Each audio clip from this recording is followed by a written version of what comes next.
A gente já falou das alterações de estresse no leucograma, mas você sabia que existem outras alterações no hemograma causadas pelo estresse agudo? Uma dessas alterações é a pseudotrombocitopenia. E a pseudotrombocitopenia é uma das coisas que mais atrapalha na hora de interpretar hemograma. Mas vamos começar do começo? O que é o estresse agudo? O estresse agudo é simplesmente o nosso organismo se preparando para uma situação de perigo. Quando o organismo acha que está em perigo, ele vai entrar no modo luta e fuga. Então, ele está se preparando tanto para atacar quanto para se proteger. Para fazer isso, ele vai liberar uma série de substâncias que vão causar uma série de alteração para essa preparação. Uma delas é a adrenalina. E a adrenalina, entre outras coisas, ela vai causar algumas alterações nas linhagens celulares do sangue circulante. Nós já falamos sobre o leucograma, mas é bom lembrar. Então, na série branca, o que vai acontecer? Vai acontecer um aumento de leucócitos, de linfócitos e de neutrófilos.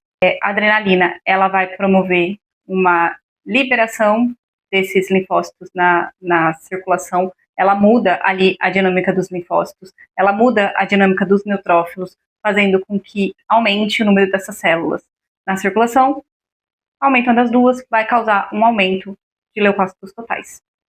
Além disso, nós vamos ter também uma alteração na série vermelha. Nós vamos ter ali um aumento de massa. Por quê? Porque muitas vezes a adrenalina ela vai promover uma contração esplênica para lançar mais dessas células na circulação.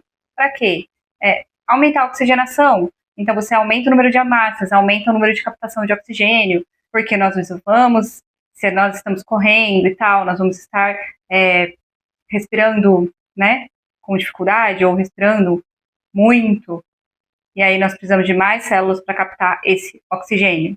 Então, a gente pode ter uma eritrocitose, pode ter um aumento de hematócrito, não um grande aumento, mas pode ter ali um aumento leve, ou pelo menos esses números ali perto do limite superior.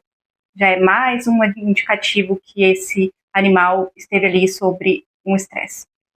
Essa mesma contração esplênica que lança mais hemácias na circulação também lança mais plaquetas na circulação.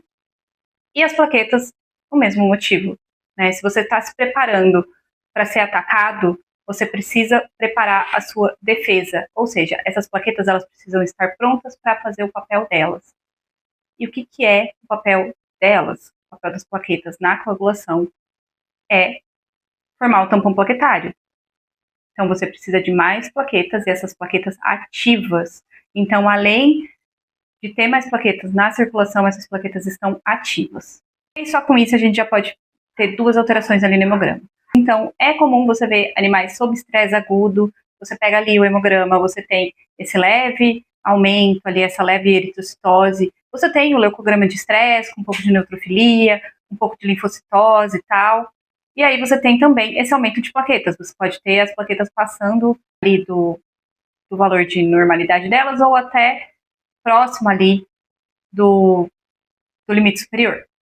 E você também pode encontrar uma alteração, uma observação dizendo assim, plaquetas reativas ou plaquetas ativas. Exatamente porque essas plaquetas estão ali, preparadas para agir a qualquer momento. E é exatamente essa ativação plaquetária que é o nosso maior problema. O que acontece quando as plaquetas estão ativas? Elas se agregam com mais facilidade. Então, você tem um cenário assim, um animal estressado, num pico de adrenalina, com uma grande quantidade de plaquetas circulantes e ativas. Quando você vai fazer a punção, quando você perfura, qualquer perfuração, independente do animal estar estressado ou não, vai ativar um processo de coagulação. Afinal, você perfurou um vaso, o teu corpo sabe que está vazando sangue por ali. Então, vai ter uma ativação do processo de coagulação. Acontece que esse processo de coagulação ele é apressado. As células já estão prontas para agir. O organismo já está pronto para fazer essa coagulação o mais rápido possível. Concomitantemente a isso, o que nós temos? Nós temos, geralmente, né, numa situação de um estresse, principalmente se for um estresse em relação à coleta, nós temos uma coleta dificultada. Nós temos uma coleta que às vezes envolve múltiplas perfurações, nós temos uma coleta que às vezes envolve garrote prolongado, nós temos uma coleta que muitas vezes envolve todas as situações que causam agregação plaquetária, plus as plaquetas ativas e já com uma facilidade extrema de agregação plaquetária. É por isso que é tão comum no gato. E o que acontece em muitas das situações? Na maioria das vezes, você vai ter agregação plaquetária.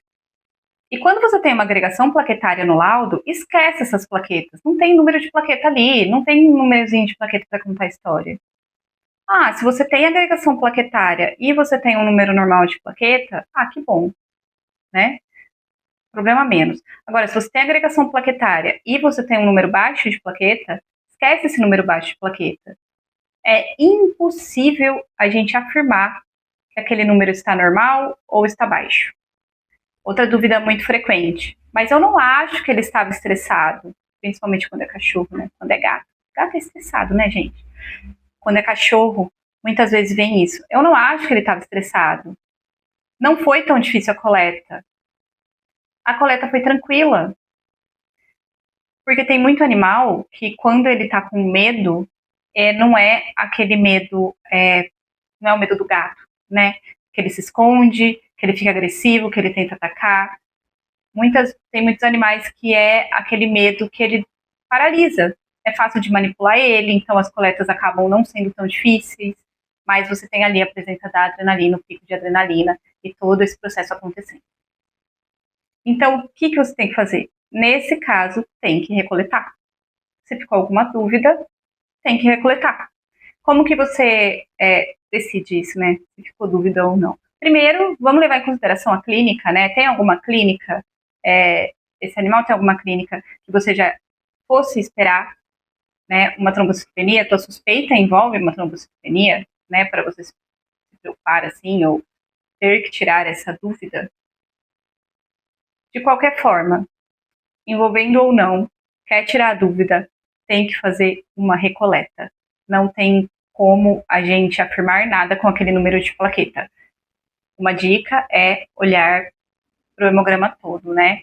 Então, a gente tem mania de querer avaliar o hemograma em bloquinhos, né? Separadinho. E aí a gente não consegue enxergar o quadro todo. Então, olhe para o quadro todo. A plaqueta está baixa, não estava esperando isso. Olha para o leucograma. Olha ali para a série vermelha. Isso aqui está com cara de alteração por estresse. E aí você já consegue saber.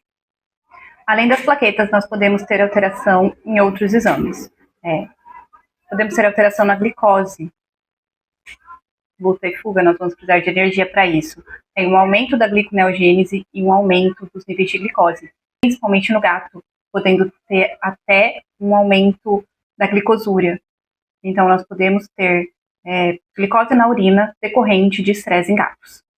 Caso tenha intensa atividade muscular, né? Então, animais que ficam muito estressados, animais que tentam fugir, correndo, escalando, etc., você pode também ter um aumento nos níveis de lactato e creatinoquinase, né, CK. E aumento das enzimas hepáticas ALT e AST também pelo metabolismo muscular.